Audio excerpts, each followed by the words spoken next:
Хөлийн дараах зан шатар төргүүлж байгаа. За энэ талаар Сэвлэлийн байгууллагыг одоо зарлж та бүхэнд мэдээлэх зорилгоор өнөөдөр хэвлэл байгууллага хийж байгаамаа. За санхүүгийн хориг арга хэмжээ хэрэгжүүлэх олон улсын байгууллага Фатмын ээлж туурал 2019 оны 10 сарын 16-наас 18 өдрүүдэд Франц улсын нийслэл Парис хотноо 205 улс олон улсын байгууллагад төлөвлөсөн 800 гаруй төлөөлөгчтэйгээр хуралдаж 3 асуудал илдсэн бөгөөд үүний 2 дахь хэсэгт Монгол улсыг мөн угаах терроризмыг санхүүжүүлэх эрсдэлтэй улс гэж үзэн саар жагсаалд оруулсан.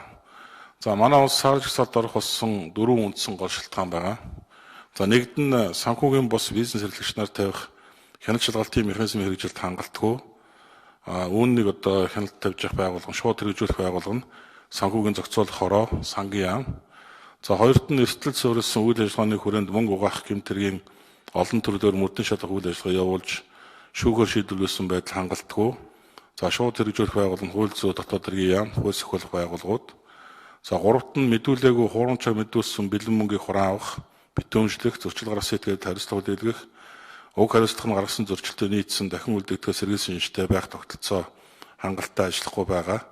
Шууд хэрэгжүүлэх байгууллага нь хууль зүйн дотоод хэргийн яам, сангийн яам, гайлын ерөнхий газар, хууль сахиулах байгууллагууд.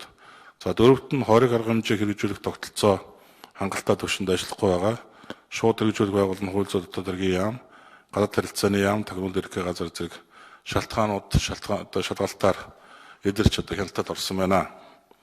За EPG буюу Фатмын Аз номхон далайн бүсийн орнуудын мөнгө угаахтай тэмцэх бүлгээс 2017 онд манай улсад анх удаа хийсэн Монгол улсын мөнгө угаах терроризмыг санхүүжилттэй тэмцэх тогтолцооны харилцан үнэлгээгээр Фатмын гаргасан 40 зөвлөмжөөс 20 нь хангалтгүй, хэрэгжилтийн 11 үзүүлэлт бүхэлдээ хангалтгүй буюу мөнгө угаах эрсдэлтэй байсан тул эрчимтэй хяналтад орсон.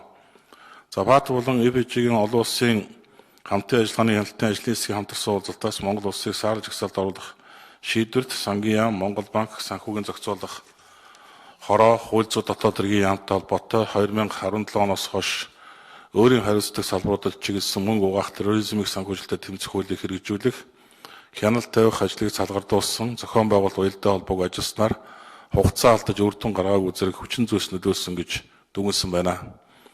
За Монгол улсад бүгдэн турсан Солонгос орд улсын 1500 орчим иргэд ажиллаж байгаа.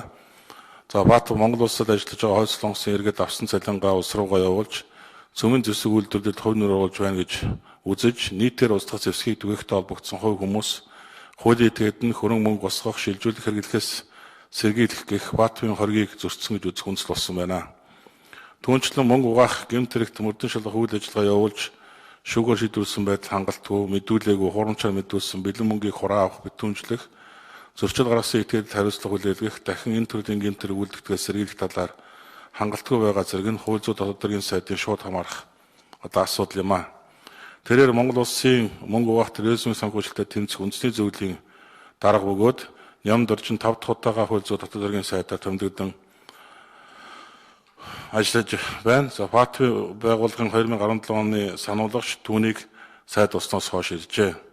За нямдарч сайдын тэргүүлдэг мөнгө угаах терроризмыг санхүүжилтөд тэмцэх үндэсний зөвлөл нь Фатм EPG-гээс Монгол улсын мөнгө угаах терроризмыг санхүүжилтөд тэмцэх тогтолцоог тодорхой давтамжтайгаар үнэлэх, харилцан үнэлгээний хэрэгжилтийг үр дүнтэй зохион байгуулах, мөнгө угаах болон терроризмыг санхүүжилтөд тэмцэх үндэсний хөтөлбөрийг боловсруулж, засгийн газраар батлуулах, мөнгө угаах болон терроризмыг санхүүжилтөд тэмцэх үндэсний хөтөлбөрийг хэрэгжүүлэх арга хэмжээг өдөрдөн зохион байгуулах, Монгол улсын мөнгө угаах болон терроризмыг санхүүжилтөд тэмцэх үйл ажиллагааг үндэсний хэмжээнд зохицуулж уялдуулах, мөнгө угаах болон терроризмыг санхүүжилтөд тэмцэх хуулигдсан орчин болсонгүй болох санал боловсруулах үндсэн чиглэлтэй ажиллах ёстой юм байгууллага юм байна.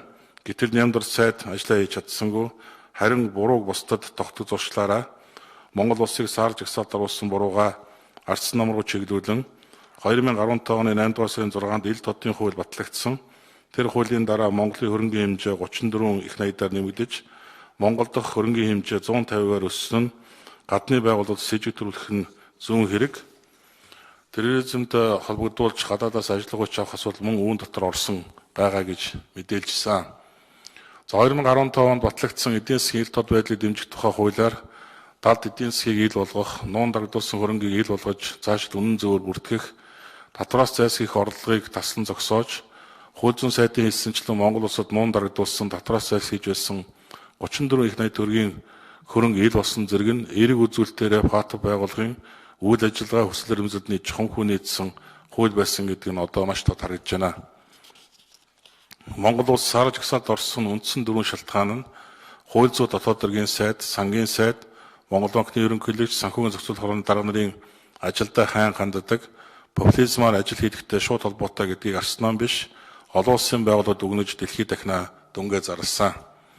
Дээрх албан тушаалтнууд нь 2017 оноос хойш терроризмтэй тэмцэх тухай хууль, мөнгө угаах болон терроризмыг санхүүжлэхдээ тэмцэх тухай хуулийг хэрэгжүүлэх, хяналт тавих ажлыг салгардуулсан, хууль санхүүгийн хяналтын байгууллагын уялдаа холбоо зохион байгуулалт нэн сул байсны улмаас буюу хуулиар хүлээсэн үрт ажлаа биелүүлэх улмаас Монгол улс ФАТФ-ийн сар жагсаалд орсон.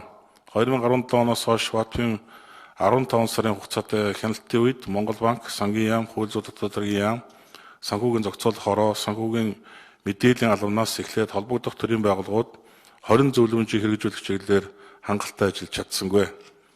Монгол Ардын нам 2008-аас 2012 онд эрх барьж байхдаа мөн л ФАТФ-ийн шалгалтанд унаж сар жагсаалд оруулж байсан хар үйл явдал дахин давтагдж байна. Эрх баригчид Арслан нам руу бурууга тох санаархлаа хэрэгжүүлж 2012-оос 16 оны ажлыг дүгнсэн мэтээр ард түмний тархи угаах орлого хийж байгаа нь амжилт олсонгүй. Эрх баригчид Монгол улсын сар жагсаалтад 2011 оны 6 дугаар сард оруулсныг Арслан нам үр дүнтэй эрчимтэй ажилласнаар 2014 онд сар жагсаалтаас гарч байсан төгтөө. ФАТФ-ийн удаагийн хуралч манай улсыг өргөдгсөн эрчимтэй хяналтад оруулж хугацаатай өөрөг өгсөн 2017 оны даалгаврын гүйцэтгэлийг хэрхэн биелүүлснийг хэлцэж дүнгээ гаргасан юм а. Гэтэл дээрх хариуцлагагүй албан тушаалтнууд алдаа дутагдлаа засаж цаашлаа авах арга хэмжээнийхээ талаар ярихын оронд хэн нэгэнд буруугаа нэлцааж эсвэл сар жагсаалд орсон ч ямар ч сөрөг нөлөөгүй ямар нэг үр дагаваргүй мэтээр ярьж өөрсдөө уснаас хуурай гарах ордлого хийж байгаа нь жигшүүртэй үйл явдал юм а. За сар жагсаалт тогтсон улс орнуудын гашуун сургамжаас харахад гадаадын улсын банкуд өндөр шаардлага тавих, зарим тохиолдолд хамтран ажиллахаас татгалзах, олон улсын байгууллагууд манай улстай хамтран ажиллахаас татгалзах, гадаадын хөрөнгө оруулалт багасж, гадаад худалдааны хэмжээ буурах, иргэд гадаадад картаар гүйлгээх боломжгүй болж, гадаад гүйлгээний шилжүүлэх хийхэд хүндрэл үүсэх, улмаар улс орны эдийн засаг агших, ард түмний амьдралд оройтох өндөр өртөгтэй төслүүдийн хөрөнгө оруулалтууд зарцах, уцаан татах, хөрөнгө оруулалт шинээр нэмэгдэхгүй болох зэрэг эдийн засгийн хүндрэлүүд үүсэх, цаашлаад сар жагсаалд орсон шалтгаануудыг нэгэн яралтаа залруулах талаар эрчимтэй арга хэмжээ авахгүй бол Европын холбооны хар жагсаалтад орох ноцтой эрсдэл бий болдог байна. ФАТФ-ийн хяналтын жагсаалд орсон улсуудын мөнгө угаах болон терроризмыг санхүүжлэлтэд тэмцэх стратегийн дутагдaltaй байдлыг харгалзсны үндсэн дээр Европын холбоо хар жагсаалд оруулах асуудлыг шийддэг юм а. Монгол улс сар жагсаалд орсноор Рио Тинто оюу толгоон төсөлд санхүүжилт татахад хүндрэлтэй болж байна гэж Австралийн санхүүгийн томьёор мэдээлсэн. Одоогоор 5.3 тэрбум $5 гүний уурхад нэмж 1.2-оос 1.9 тэрбум $1 хөрөнгө оруулалт татах шаардлага байгаа ч удаашлах цаашлаад татрах магадлал өндөр байна. Босод өөр томоохон өсвөж гисэн адил сөрөг нөлөөтэй үйл явдал гарахыг үүсэхгүй. Олон улсын байгууллагаас муу үнэлгээ авч Монгол улсын нэр хүндийг дэлхийн давцан нунгаасан хууль зүйн дотоод хэргийн сайд Нямд орж, сангийн сайд Хүрлбаатар, Монгол банкны ерөнхийлөгч Баярт сайхан, санхүүгийн зохицуулах хорооны дарга Даваа Сэрнаар нь ажил үүрэгтэй хайн ганцсан энэ албан тушаалыг эрхлэх чадамжгүй улс төрийн болон мэргэжлийн хариуцлага хүлээлгэж одоо толбогдох хууль заасны дагуу огцруулахыг улсын хурлын дарга зандан шатаж шаардсан Арслан намын мэдээллийг өргүүлсэн болно. Ингээд өнөөдөр эдгээр хүмүүстэй хариуцлага тооцож энэ одоо сар жагсаалд орсон асуудлыг нэгэн яралтаа богино хугацаанд одоо хилцэн шийдвэрлэж энэ дээр Монгол улс одоо идэвхтэй үйл ажиллагаа явуулах шаардлагатай байна гэж Арслан нам үзэж байгаа. За хууль зүйн дотоод хэргийн сайд Нямд оржийн мэдгдснээр Арслан намын одоо үед одоо болсон үйл явдлуудаас болж сар жагсаалд орсон мэтээр гүтгэж байгаа тэр гүтгэлгийг бид хууль шүүхийн байгууллагад өгөх болно. Үнэхээр өнөөдөр альва юм бол бас үнэн зөвөр явах ёстой, нотлох баримттай альва асуудлуудыг ярих ёстой. Харамсалтай нь өнөөдөр манай эрх баригч нам тэр дотроо хууль зүйн дотоод хэргийн сайд, сангийн сайд нар маань удаа дараагийн болчимгүй үйлдэл үг одоо яриа гаргадаг. популист одоо алхмууд удаадараа хийдэг энэ нөхцөл байдал нь өнөөдөр Монгол улсыг ийм байдалд хүргэсэн ийм одоо гашуун төгт автагдж байгаад энд бас хэлэхэд харамсалтай байна. Тэгээд одоо энэ талаар Арс нам өөрийнхөө байр суурийг илэрхийлж даалбасны шаардлага улсын их хурлын дараагт хөргүүлж байгаамаа. Тэгээд энэний дагуу одоо өнөөдөр хэвлэлийн бахархал хийж байна. Ингээд асуулт байвал одоо хариулъя. Анхаарал тавьсан та бүхэнд баярлалаа. Хойд Солонгосын иргэд энэ манад ажиллаж байгаатай холбоотой энэ асуудал бол бас саарл жагсаалтад орох гол үндэслэл болсон гэд танах дээр байна шүү дээ. Энийг та илүү тодруулаад өгөөч. Өмнө нь бол бас яг энэ дурддаж байгаагүй мэдээлэл байна. За та бүхэн саяхан гадаадын иргэн хариатын газрын дарга Мөрөн гэдэг хүн мэдээлэл хийснийг хэвлэлээр мэдээлэл хийснийг сонссон байх. Энэ дотор бүгд найрамд Солонгос улсын одоо иргэдийг одоо үе шаттайгаар гаргаж байгаа гэдэг ийм жижиг мэдээлэл хийсэн. Энэ бол өөрөөр хэлбэл энэ ФАТФ-ийн жагсаалтанд орох нэг үндэслэл болно гэдгийг мэдсэн даруйда энэ одоо үүдлийг энэ мэдээллийг хийсэн байгаа. Энэ хитрхи оройтсон зүйл болсон. Өөрөөр хэлбэл одоо тэр яг энийг хар жагсаалтыг хилцэх явцад энэ мэдээллийг хийсэн нь бол одоо энэ жагсаалтаас энэ үндслээр хасагдах боломжгүй гэдэг зүйл болж хуурсан. Энэ санхүүгийн одоо хориг хангамжийг хэрэгжүүлэх олон улсын байгууллагын ээлжид хуралдаан дээр манай одоо сар жагсаалд орох болсон 4 үндсэн шалтгааныг бол дурдсан байгаа. За энэний дөрөвтөн дээр хориг хангамжийг хэрэгжүүлэх тогтолцоо хангалттай төвшөнд ажиллахгүй байгаа. Тэгээд энэ дотор энэ шууд хэрэгжүүлэх байгууллага нь манай хараад хууль зүйн дотоод даргийн яам, гадаад харилцааны яам, тагнуулын ерөнхий газар зэрэг одоо байгууллагууд энэ асуудлыг хариуцах ёстой. Харамсалтай нь хориг хангамжийг хэрэгжүүлэх тогтолцоо хангалттай төвшөнд ажиллахгүй байна гэсэн энэ дүгнэлтийг бол хийсэн байгаа. За хориг хангамжийг хэрэгжүүлэх тогтолцоо хангалттай төвшөнд ажиллахгүй байгаа гэдэг дотор ФАТФ-ийн одоо хар жагсаалтад бол Иран, Хойд Солонгос ордог. Тэгээд ялангуяа Хойд Солонгосын иргэд бол энэ одоо гадаад ажиллаж байгаа ажил хүчнийхээ одоо хөлс мөнгийг дандаа шууд тухайн улс руугаа шилжүүлдэг. Шилжиж байгаа мөнгө бол энэ Хойд Солонгосын цөмийн зэвсгийг одоо санхүүжүүлэх, ер нь бол энэ ФАТФ-ийн одоо хар жагсаалд орсон тэр үндслүүдийг хэрэгжүүлэхэд бол ашигладаг гэсэн ийм үндслийг бол дурдсан байна лээ. Тэгэхээр энэ бол өнөөдөр бас нэг шалтгаан болсон гэдэг бас энд хэлмээр байна. Тагнуулын ерөнхий газар тэгээд энэ Монголын банкны зүгээс сарлж жагсаалтанд орсон нь болохоор эдийн засгийн ноцтой хөрөл учруулахгүй гэсэн мэдээлэл янз бүрийн мэдээлэл өгöd байгаа шүү дээ. Тэн дээр юм шүү дээ. Би дөнгөж саяхан та бүхэнд бас тайлбар хийсэн. За одоо сар жагсаалтад одоо багцнаар бол ямар нэгэн эрсдэл үүсэхгүй мэтээр, сөрөг нөлөөгүй, үр дагаваргүй мэтэрч өөрсдөө нөгөө уснаас нь хариуцлагаас мултрах гэсэн ийм явуургүй орлого хийж байгаа нь бол туйлын харамсалтай. За би энэ түрүү хэлсэн сар жагсаалт багц улс орнуудын одоо энэ гашуун одоо сургамжаас ингээд хараад дүгнээд харахад бол эхний ээлжинд сар жагсаалт орсон улсуудтай гадаад улсын банкуд өндөр шаардлага тавьж эхэлдэг. Одоо манай банк санхүүгийн байгууллагуудтай харьцахтаа. За зарим тохиолдолд хамтран ажиллахаас татгалздаг. Олон улсын байгууллагууд манай улстай хамтран ажиллахаас татгалзах, гадаадын хөрөнгө оруулалт багасгах, гадаад худалдааны хэмжээ буурах, иргэд гадаадад одоо картаар гүйлгэх боломжгүй болох, гадаад гүйлгээний шилжүүлэг хийхэд хүндрэл үүсэх, олмоор улс орны эдийн засгийг агших, ард түмний амьдралд оройтох, өндөр өртөгтэй төслүүдийн хөрөнгө оруулалтууд зарцах, буцаан татах, хөрөнгө оруулалт шинээр нэмэгдэхгүй болох зэрэг эдийн засгийн хүндрэлүүд үүсэх, за цаашлаа сар жагсаалд орсон шалтгаануудыг нэг яаралтай залруултлаар ичим дарга хэмжээ авахгүй бол Европын холбооны хар жагсаалд орох ноцтой эрсдэл бол үүсэх магадлалтай гэсэн ийм хүндрэлүүд үүсдэг юм байна. Тэгэхээр энэ байдал дээр бол 2011 онд Монгол улс бас яг энэ ФАТФ-ийн одоо сар жагсаалтанд орж ирсэн шүү дээ. Тэгээд тухайн үед одоо Арс намын тэргүүс эслийн засгийн газар түүний одоо үйл ажиллагааны үр дүнд 2014 онд бол энэ сар жагсаалтаас гарсан. Тэгэхээр энэ нөхцөл байдлыг өнөөдөр бас энэ бодитоор дүгнэх ёстой. Тэрнээс биш одоо энэ бол зүгээр л нэг байдаг юм мэтэр ярьж байгаа нь бол энэ бол одоо энэ хариуцлага хүлээж байгаа нөхдүүдийн туйлын хариуцлага алхмаа л гэдэг бол энд зориуд хэлмээр байна. Энэ ардчилсан намын одоо улсын хурлын даргад өгж байгаа мэдгдлээс харахад бол 34 их найдын одоо ил олгоод өршөөсөн асуудал одоо ил тодын хууль бол нэг ёсондоо ФАТ байгууллагад эерэг одоо хандлага үүсгэх одоо үр дүн гаргасан гэж бичсэн байна л да. Тэгэхээр яагаад 34 их найд гэдэг чинь өөрөө маш их хэмжээний мөнгө тэгээд ил олгоод өршөөсөн асуудлыг одоо зөв зүйтэй мэтээр одоо харж байгаа юм бол энэ дээр нэг тайлбар өгөөж хууль зүйн сайд энийг бол эргэж гаргаж ирээд шалгана гэдэг байр суурийг илэрхийлжсэн. Ерөн шалгах ёстой гэж бодож байна уу таны зүгээс? Ил тодын тухай хуулийг тухайн үед улсын хурл баталж гаргасан. За ил тодын тухай хуулийн асуудал дээр ганц ардчилсан нам биш. Тухайн үеийн Монгол Ардын нам, мөн улсын асуудалтай бүх намууд хэлэлцэн шийдвэрлэж гарсан юм асуудал.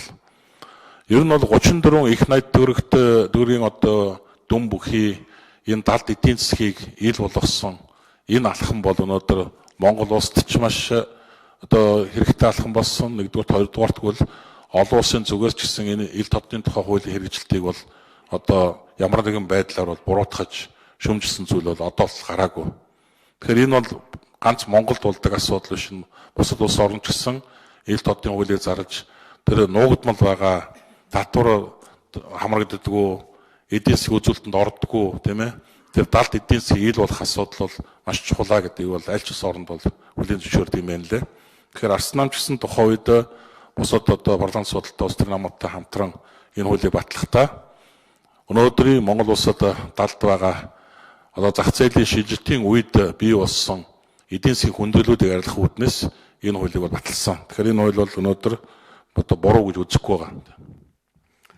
Хоёр асуулт байна. Нэгдүгээр өчигдөр улсын хурлын дарга Монгол анхны ерөнхийлөгч болон санхүүгийн зохицуулах хорооны даргыг өөрчлөх тухай дурдаад өнгөрсөн. Энэ нь бол нэг талаасаа бол инх болдын үе тавигдсан хүмүүсийг солих гэж байна гэдэг ийм хардлага байна л да. Харин та хэдийн хэлээд байгаа шиг засгийн газрын гишүүдээс хариуцлага тооцох тухай бол яриа гарахгүй байна. Шалтгаан нь хаана байгаа болоо? Нөгөө талдаа засгийн газар зөвхөн 2 сайдыг хариуцлага тооцоод өнгөрөх ёстой зүйл мөн үү? Өмнө нь засгийн газар дээр одоо яг хичнээн сайд ер нь хариуцлага тооцогдох хэмжээнд алдаа дутагдал гаргасан байгаа. Тухайлбал Батлан сайд бас хариуцлага тооцох ёстой зүйл мөн үү? Байнга хүн өвддөг, нас ордог энэ асуудлууд ер нь засгийн газар дээр хариуцлага гэж ярьж байгаа боловч өнгөрсөн хугацаанд тооцогдсон хариуцлага гэдэг зүйл байгаа. Энэ дээр сөрөг хүчин ямар байр суурьнаас хандж байгаа? За сөрөг хүчин бол ер нь өнөөдрийн эрхэрж байгаа Монгол Ардын нам түүний байгуулсан одоо хоёр засгийн газартай хариуцлага тооцох асуудлыг нэг биш удаа тавьсан. Хамгийн анх одоо концесс буюу 800 гаруй тэрбум төгрөгийн одоо гэмтэргийн үйлдэлтэй холбогдуулж Монгол Ардын намын удаа дараагийн гаргасан хууль зөрчил үйлдэлтэй холбож тухайн үеийн Эрдэнэтийн засгийн газрыг огцруулах энэ шийдвэрт бол Арс нам тууштай зогсож энэ шийдвэр гаргалтсан. За дараа нь хөрөлсөхийн засгийн газартай хариуцлага тооцох асуудлыг мөн сөхөж тавьсан. Жижиг дунд үйлдвэрлэлийн сангаас өчнөн тэрбумаар нь эдсэн ашигласан завшсан энэ үйлдэл дээр нэгдүгээр, хоёрдугаарт мөн одоо удаа дараагийн хууль зөрчсөн бусад үйлдэлүүд дээр нь одоо Монгол Ардын нам түүний байгуулсан хөрөлсөхийн засгийн газар хариуцлага тооцох асуудлыг бол оруулж их хурлаар хилцүүлж 3 саналаар одоо энэ хариуцлага бол тооцож чадаагүй өнгөрч ирснийг та бүхэн санаж байгаа. За дээр нь өнөөдөр энэ өөрийн чинь асуугаад байгаа хариуцлага алдсан сайдын тоо бол одоо тоогоо алдсан, замбрааг алдсан. Өнөөдөр энэ хөрөлсөхийн засгийн газарт байгаа сайд нартай тооцох хариуцлагын асуудлыг ярих юм бол бараг бүх сайд нар дээр энэ асуудлыг ярина. Бүх аймгийн засаг дарга нар дээр ярина. Ер нь бол тендер, шал оруулалтын асуудлууд, төсөв хөрөнгөний зарцуулалт бүх зүйл өнөөдөр утга алдсан шүү дээ. Шилэн дансны хууль одоо хэрэгжээгүй 3 жил гарan хугацаа болж байна. Шилэн дансны хууль хэрэгжиж байхад өнөөдөр төрийн байгууллага түүний албан тушаалтнуудын эдийн засгийн болон санхүүгийн үйл ажиллагаанууд бүгд ил тод хянагддаг байсан. Энэ хуулийг зориуд санаатаагаар өнөөдрийг хүртэл нэг ч удаа хэрэглэхгүй байгаа. Ер нь тэгээд ил тод байх төрийн одоо хууль хэрэгждэг байх энэ зарчмууд бол алдагдсан. Өнөөдөр хин нэгэн дарга гарч ирээд шууд үүрэг даалгавар өгөхөөр тэр нь хууль мэт биелдэг. Монгол улсын батлагдсан хуулиуд болохоор огт хэрэгждэггүй. Ийм л жишг өнөөдөр Монгол улсад тогтчод байгаа гэдэг бас энд зориуд хэлмээр байна. Би нэг зүйлийг нэмэт хэлчихье. Ер нь бол Монгол Ардын намын хуваагдал нэг нэгэндээ хариуцлага тооцох ямар ч боломжгүй болгож хувирсан байгаа. Өөрөөр хэлбэл засгийн газрын хэн нэгэн сайдыг албан тушаалдаа хандсан, дээрээс нь одоо салбарт нь асуудал үүссэн гэдэг шаардлагын дагуу огцруулах арга хэмжээ авах юм бол тэр сайд нь нөгөө одоо хэсэг бүлэг хүмүүстэйгээ нийлээ засгийн газраа унгаах ийм нөхцөл байдал байгаа учраас өнөөдөр Монгол Ардын нам хэн нэгэн хүнд хариуцлага тооцох ямар ч чадваргүй нам болж өөрсөн, дээрээс нь засгийн газар их хурланч тэр яг энэ хэн нэгэндээ хариуцлага тооцох ямар ч одоо боломжгүй субъектуд болж өөрсөн байгаа гэдгийг хэлье.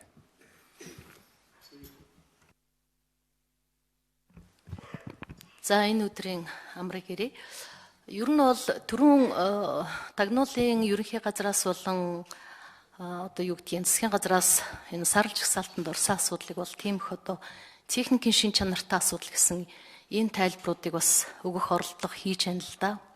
Тэгээ би зүгээр энэ ФАТФ-ийн сайт руу та нар ороод үзэх юм бол зөвхөн одоо Пакистан гэхэд 2 дахь удаага сарлж жагсаалтанд орсон ийм түүхтэй.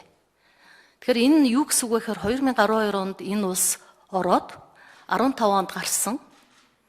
За тэгээд одоо 18 онд дахиад орсон байна. Тэгээд дахиад ороход нь олон улсын байгууллагаас ямар шаардлага тавьсан бэ гэхээр ер нь Пакистаныг хар жагсаалтанд оруулах ёстой. Яагаад гэвэл бид нар урд нь энэ улсыг сарлж жагсаалтанд оруулж исэн гэсэн ийм шаардлагыг тавьсан. Тэгээд яг тухайн үед бол бүгд найрамдах хятад ард улс Туркийн зүгээс бол энэ дэмжээг учраас санал нэгтэйгээр энэ асуудлыг шийддэг учраас үндсэндээ Пакистан улс бол хар жагсаалтанд ороогүй.